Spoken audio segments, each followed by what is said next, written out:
Hey, sorry, my hair is having a party without me again.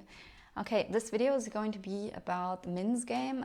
It's an invention by the Minimalists, Joshua, Fields Milburn and Ryan Nicodemus. I have made a video about their movie before, and this will probably seem like I'm pulling myself up on their content, which might be right to some point. You know, we're all commenting on stuff on life, sharing our opinions. Sometimes it's on things, sometimes it's on people, and sometimes it's on people's creations. So I don't think there's anything wrong with that, but it's not what I'm actively trying to do. I just wanted to make this video for quite a while because I think this Min's game thing on Instagram is pretty interesting. And I never found that it was something for me. I always thought of it as something that would bring me farther away from minimalism somehow. But I hope that will make sense soon when I explain what I find weird about it. So let's see what this is actually, and just look at the page of their blog. So it's a 30-day challenge, and you can download this calendar from their website. So throughout this challenge you follow this arithmetic sequence that increases the number of items you declutter every day. Like on the first day you declutter 1 item, second day 2 items, and then it's 3, 4, 5 and so on. So added up you get about, I don't know, 400 and something, about 500 items decluttered throughout this challenge. So it's quite a bit. They promote this as an easy game to get into minimalism and finally get the motivation to declutter your stuff. But I actually think that that is not what it would do for me. Maybe you feel the same. Maybe you got into minimalism thanks to this Min's game. Maybe you have a completely different opinion here, and I'm totally fine with that. Actually, I want to hear it because I think discussion is interesting, more interesting than agreeing all the time.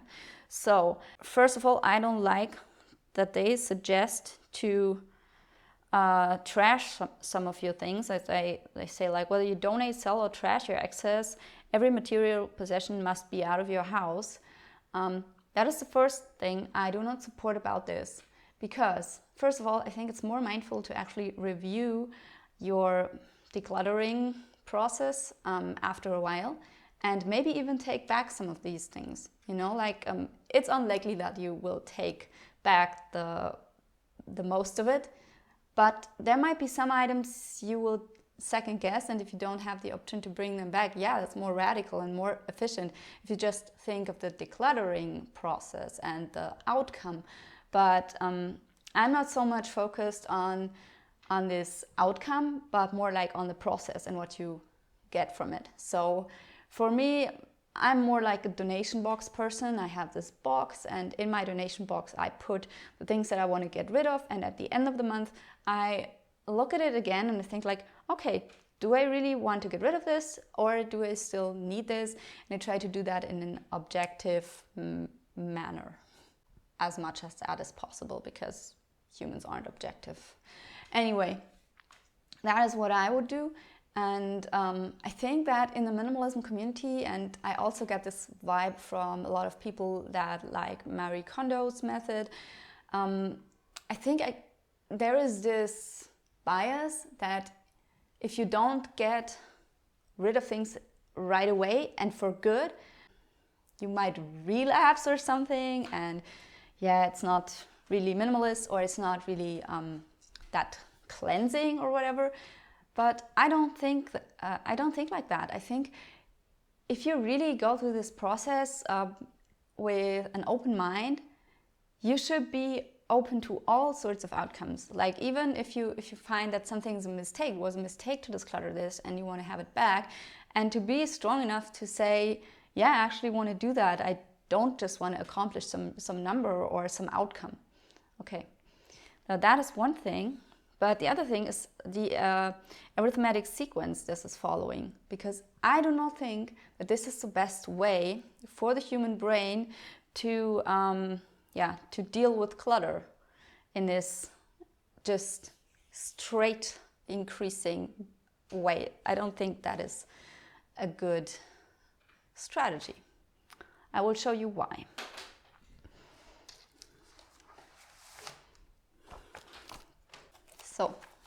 I took out some real paper here. I'm going to show you what I mean when I say I don't think it's quite useful. I think the more, you know, if you start decluttering like the Min's game suggests, you start here. It's like 1 item, first day, 2, 4, 5, 6. 1 item, so 2 items, 3 items, 4, 5. These are the days, and it's just like, it just goes straight up. And that is basically what this arithmetic sequence is. And the integral under this, like the area here, is the number of things that you have decluttered in the end. So you can just add, if you add that up, and you will end up at a certain number in the end. It's really easy to calculate. So, and this integral would actually follow a quadratic curve, like a parabola, like this, proportional to, this is the time, and this is the number of things. And this is like proportional to t squared. So that is what you do when you declutter like this. But I think this is a hurdle, and this is actually keeping you from decluttering because it constantly increases the amount of things, and that is just such a chore. This is just a lot of pressure, as I think. So I think you could do this better. I think what would be the natural curve to declutter here would be this. Just like, I'm going to draw something. So we have like our number of things per day axis, number of things, and then the time. And I would do it like the following. I would start really subtle, just decluttering a little bit, and then trying to up it on, let's say, the second week, or after, like, let's say 5 days. Like, so here's the maximum. And then I would slowly decrease it, the number of things that I declutter. Like that.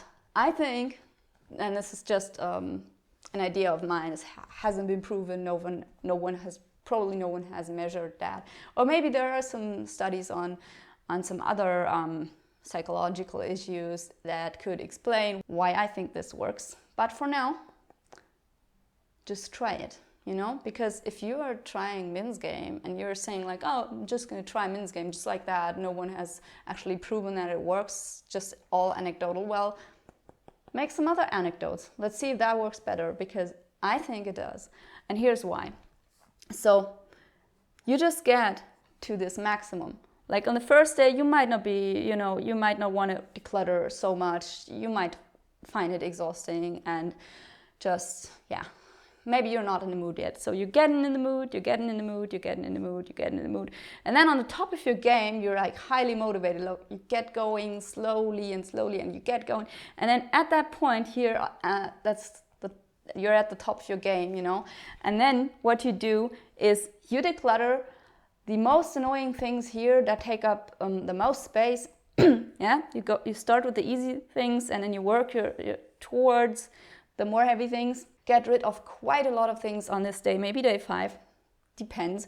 And then you allow yourself to declutter less and less and less, and just concentrate on very specific things. And from here on, it gets easier and easier and easier and easier and easier, and it won't be a chore. It will not be that annoying. So that is my theory, and that is why I don't like Min's game, because I have always been doing it like this, and it has worked out great for me. So I think this is the way to declutter if you want to get rid of a lot of things, but you also don't want to be completely overwhelmed by your stuff and by, yeah, just this whole perspective of it getting more and more and more each day, because I find that paralyzing, to be honest. And that is why I never tried Min's game, never ever. What I always do is, like, I get in the mood, I try to declutter a few things, just slowly beginning, and then I start feeling better about it, feeling more confident, and then when I'm on the top of my game, I just pick a 2 or 3 days, declutter a whole lot of things, and I still have to do that every once in a while because I have a kid and I get presents and I get, I don't know, free stuff. So there is a lot of things that are still coming into my house and that I have to get rid of. So I have to go through that process every once in a while. And then when I'm at the top of my game, getting rid of most of the things that bug me, after that, it gets easier and I don't have this huge mountain of things ahead of me anymore. And I can feel closer to being done then. So I don't know, I just find that more rewarding.